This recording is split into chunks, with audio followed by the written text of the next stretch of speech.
Nad nejakým paragrafom, nie som právnik, ale dopracoval som sa k takej myšlienke, že oni tam dávajú zatarasy, keď je organizovaná skupina, keď ich je proste viacej.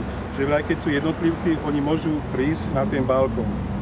Takže je to dosť nevhodný zákon, ktorý sa dá práve že zneužívať, lebo predsa aj traja, ktorí sa poznajú, majú právo na ten balkón ísť.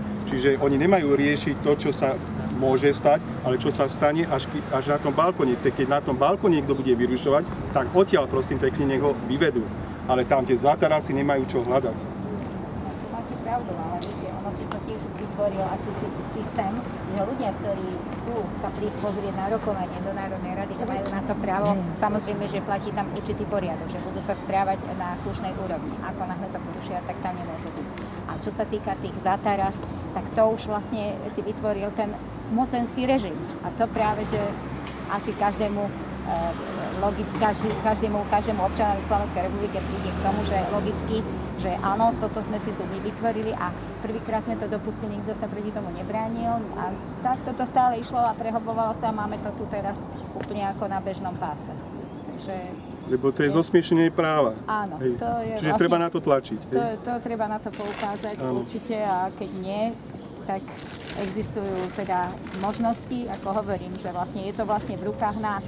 A ja poviem svoj príklad. Ja takisto som sa bránila a pokiaľ som nechcela tú štátnu moc, aby ma pohotila, tak som vyvíjala taký tlak, že na Slovensku my Slováci sme vlastne v tomto smere veľmi zaostali, tak mne pomohla Európska únia. Samozrejme, že aj v tom som zistila, že Európska únia je ďaleko na vyspelejšej úrovni a tieto prípady takýchto chudákov, ktorých právo zneužíva, vlastne podporuje aj vláda. Vytvárajú sa tam rôzne štátne rozpočty, kde všetci občania prispievajú do štátneho rozpočtu a v prípade, že sa koná nejaké súdne konanie a ten bezbranný to vyhrá, tak je zo štátneho rozpočtu kapitola, kde dostane aj náhradu škody.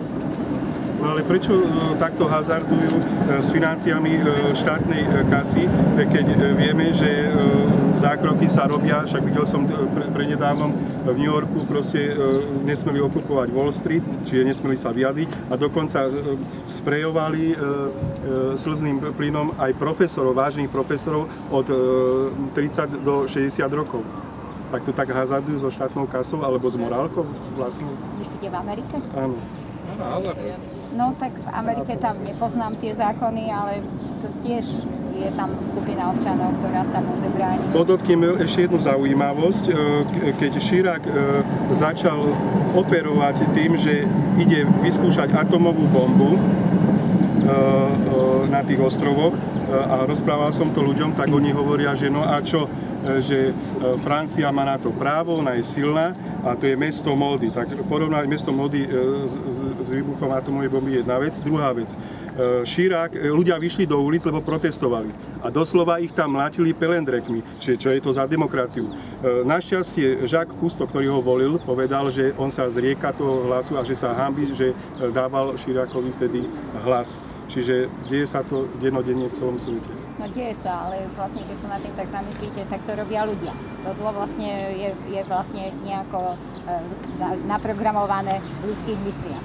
Čiže keď ten dotyčný, ktorý dostane sa k moci, ja konkrétne som sa venovala moci na pracovisku, tak som zistila, že buď je to nejaký človek, ktorý sa bojí o svoju stoličku, alebo teda sa bojí o to, že ho niekto prerastie z tých podriadených. Čiže sú tam rôzne príčiny a vlastne preto on si musí ako z pozície tej svojej moci zohnať nejakú silnú stratégiu proti týmto ľuďom, že tak ak sa ti to nepáči, tak mám na úrade práce 10-20 nezamestnaných. Môžeš odísť. Takže tu sú tie tlaky, že toto sme tu 20 rokov takto dopustili a tak, keď hovoríte o Amerike, niečo podobné. Poslednú otázku.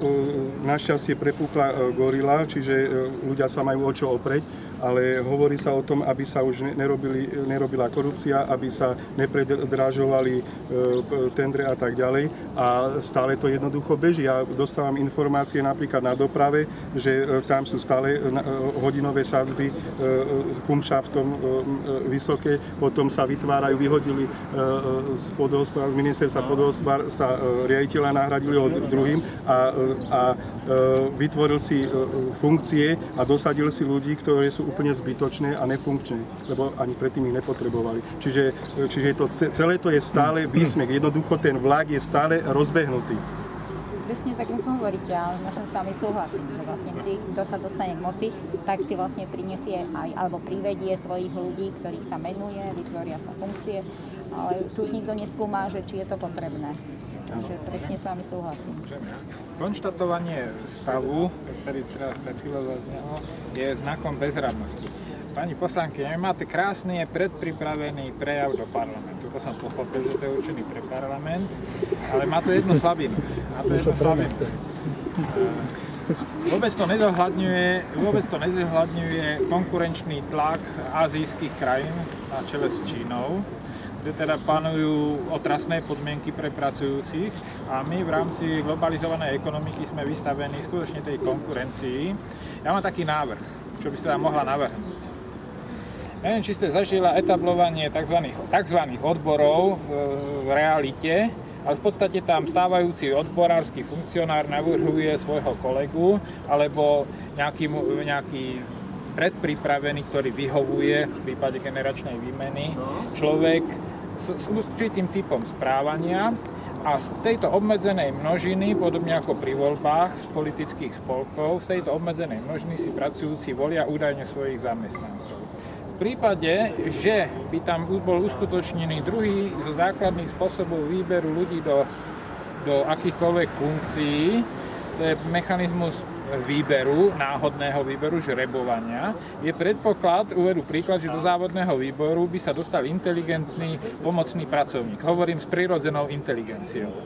Taký, ktorý nemá veľa čo stratiť, v porovnaní treba s nanominovaným majstrom, pomerne už slušným. Jak väčšinou bývajú títo odborársky pracovníci, no aspoň minimálne parťák. Taký prirodzene inteligentný pomocný pracovník by nemal čo stratiť, takže by podstatne razantneji sa zastával zdôrazne oprávnených zájmov pracujúcich proti prípadne zneužívaniu moci zo strany zamestnávateľa. Pripomínam, že aj ten zamestnávateľ sám sa zaoberá myšlienkou ísť podnikať, stále to odsúvam, lebo to sme vystavení skutočne globalizovanej konkurencii. V Lidli kúpite cibulu z Austrálie, z Nového Zélandu, väčší dôkaz o globalizácii mi tam ako snad netreba. Takže tam je tento návrh, aby odbory sa začali pri formovaní kandidátky, kto bude zastupovať pracujúcich v nejakej väčšej firme, aby sa tam dostali aj bežní ľudia. A potom mám niečo súkromne, ohľadne, že som zaregistroval, že ste veľmi humanisticky zameraná osoba, tak mám jeden námet na vzájomnú pomoc. Ja budem rada. Teším sa na spoluprácu. Určite aj na podnety, prípadne na nejaké návrhy, ak máte nejaké také prieskumy, zákonov. Už sme tam len 16, ale... Vy ste zamatrčí. My sme tam tie obyčajné ľudia a nezávislé osobnosti. Pani poslankyňa, môžem ja som Vlado Volák. Jednu otázku. Vy ste išli do volieb s vašim jedným zo zámerov bolo zrušiť trestnoprávnu imunitu poslaneckú. Nás by teraz tu určite všetkých zaujímalo, že v akej je toto polohe. Ja som išla asi s takým zámerom. No, myslím ako strana, nehovorím teraz za vás osobne, hej. Vaša strana, áno, pána Matoviča išla do volieb okrem iného, samozrejme bolo tam toho viac, ale už predtým ste mali v úmysle riešiť túto otázku, len ste sa nestretli samozrejme s pochopením vtedajšej garnitúry, ktorá tam bola. No a teraz tá garnitúra sa čiastočne zmenila. Máme tu vládu jednej strany, hej. Tu sme tu mali aj pred 22 rokmi, tá úspešne skrachovala, hej. Máme ju tu znova. Takže teraz možno nás všetkých, ak tu stojíme, a možno, že aj tí, čo tu nie sú, určite aj tých by to zaujímalo, že v akej polohe je toto. Je tento jeden z obrovských problémov, ktorý tu doslova túto demokraciu rozkladá a dávajú dole na kolena ju tlačí. Keby ste nám to vedela nejako približiť. No viete, včera sme mali školenie, aj dnes sme mali školenie. ako nováčkovia do parlamentu a tiež sme aj tento bod tomuto sa venovali, takže naše hnutie má silne podporu v tom predvolebnom programe a pokračuje ďalej, tak vlastne my sme tam jednotní, že by sme, keby sme mali možnosť to hlasovať, tak zahlasujeme za zrušenie. Dobre, ale máte možnosť to tam nastoliť, hej? Nastoliť, áno. Takže to máte v úmysle, alebo ešte len tak sa rozhodujete, áno, tak nie? To zatiaľ ešte o tom nebola reč, lebo teraz sa chystá programové vyhlásenie vlády, takže skôr sa špecializujeme na tieto oblasti.